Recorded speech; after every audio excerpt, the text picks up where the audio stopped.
Hi, good afternoon. This is Janice Shen. I'm so sorry for the technical difficulties. I am one of the attorneys here at Cunningham Legal, and I really appreciate the time that you're taking to join me on this Facebook Live. One of the reasons why I really wanted to do this is because recently, because of the COVID-19 crisis, I've been receiving a lot of phone calls from people that are really concerned about their parents, and they're really concerned about making sure that their aging parents are taken care of. In addition to that, I have been receiving a lot of personal calls from clients or friends that are concerned about either their spouse or their loved ones because they're in the healthcare industry, and they're really concerned about their young children, and what would happen in the event of a crisis, and if they were not available. So I really wanted to share a little bit about myself, a little bit about our firm, and to address the five main questions that we've been seeing a lot. So the first question that I have, a lot of people call and ask is, what do I do with my aging parents? My parents are either in a facility, or they're really sick, or they have health concerns, and I want to make sure that, God forbid, in the event of a crisis like this, my parents are taken care of, and that we have the necessary legal authority to do whatever is necessary, because their parents are, just want to make sure that those concerns are taken care of. So, I can really relate to that. I myself, I am married with three children, and I have aging parents. And my husband and I are just trying to do the best we can, making sure our kids are taken care of.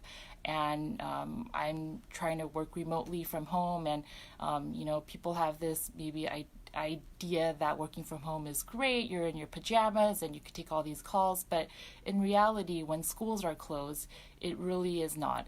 It's a juggle, and I could relate to the phone calls that I'm receiving now, where people are asking me, "Can you talk to me at between 1 and 3? Hopefully, that's when my daughter's napping, and I really want to, ask you some questions." So I could totally relate to that, and I do that all the time. So for the people that are in the sandwich generation, you are under a lot of pressure.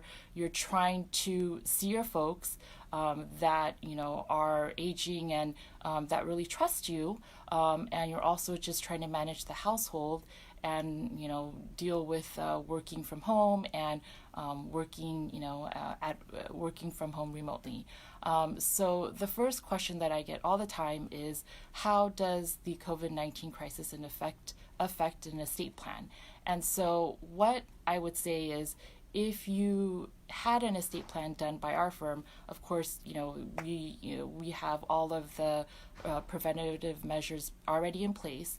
But the real important documents that I would make sure that your parents have is a healthcare directive and a Hipaa release form. And so that's really important because, in the event that the hospitals, some hospitals will allow one visitor at this point, but in the event that, you have aging parents that rely on you and rely on your medical decisions and financial decisions, you want to have that authority to do so.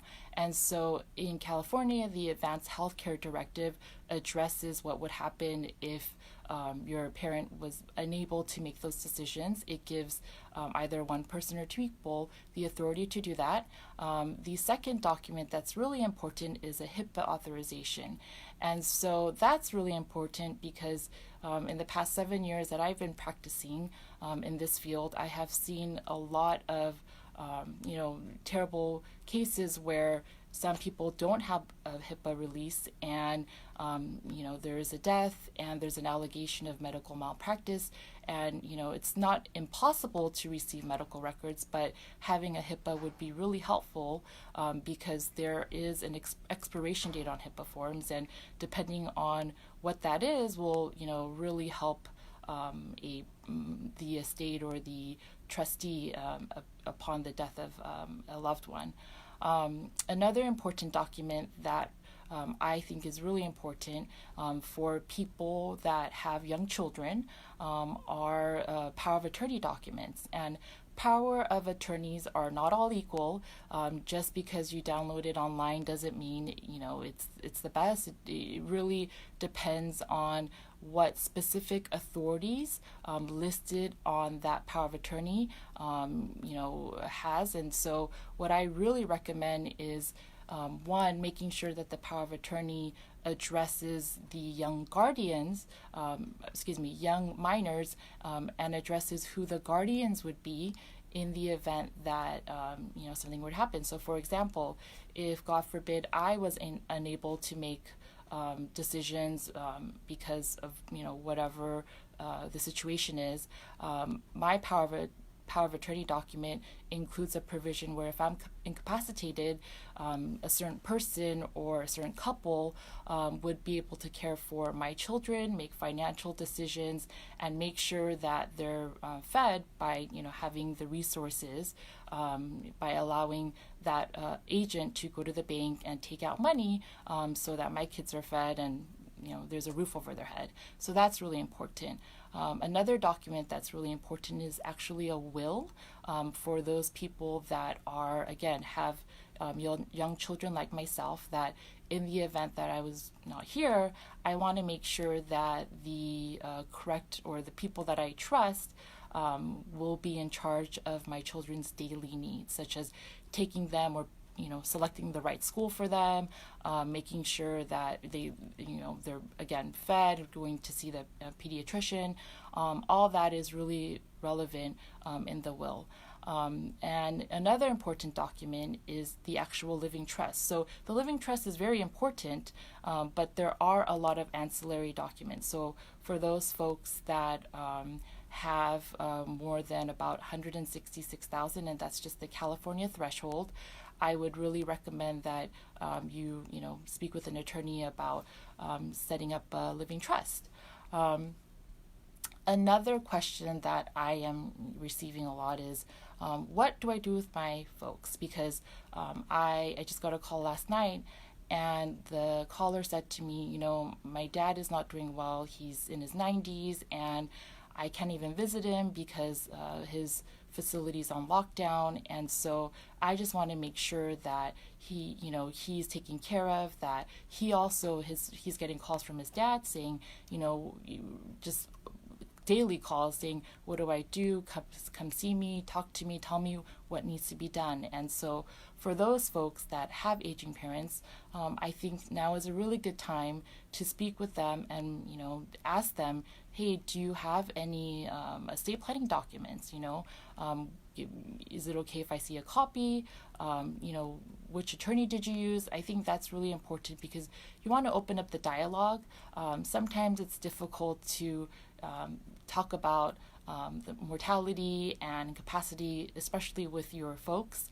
It's that you don't want to seem insensitive, and that's a fine line. So I think now, especially with COVID-19, I think it's a really good time for you to open that door and make sure that, hey, my parents got a trust, but I realized that the deed is not under the trust. Is that really important? Is that necessary? Or, I get this call all the time where I go, my parents have a trust, but, it's really old, and I don't even know if, they really want it, or this is really their intentions. And so that's definitely something that you should address now, because, people that, hold off on it, it could get a lot worse. So that's really important.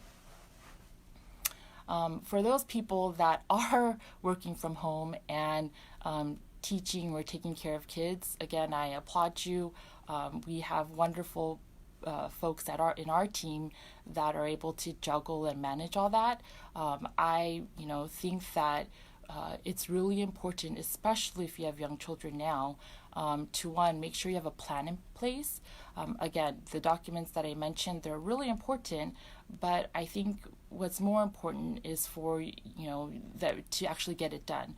Procrastination is very contagious, and that is something that I remember when I was pregnant, and the book What to Expect that's been sold around one of the actual checklist items is to get an estate plan done. And I know that, as working parents, try to manage and do their best, it's one of the items that you just, haven't really come around to get to complete. And so I think now, especially because even though we have, this crisis going on, because if you're, at home and following, the governor's order, like our firm is, we still want to make sure that you're taken care of, because that's definitely really important. I'm going to speak from the heart and give you some advice for people that are feeling scared about the future, and try your best to just keep to a routine. That was really good advice that I received from a colleague. Even though you are working from home and you're restricted in your travel and your ability to move around, get some fresh air, you go out and go out and get some sunlight, because that's really important. And know that you're not alone. Our team here, we're really hunkering down, and we're still serving our clients to the best that we can. We're offering a lot of Zoom calls, which is video calls. I had a client last week that said, I want to see you, but I don't want you to see me, and that's fine too. So I really like to connect with people and get to know you and get to know your families. And I'm going to see if there are any questions that I could answer, or any information that I could actually address. So because I'm actually doing this from my phone, it's a little hard for me to actually look at the comments. But what I am definitely going to do is, if you have any questions or concerns, please, either leave it and I'll address it in a direct message, or you could always reach out to me. You could find out my number, and you could always visit our website to get to know myself. So thank you for joining me, and I really appreciate the time you took to be here. All right, take care.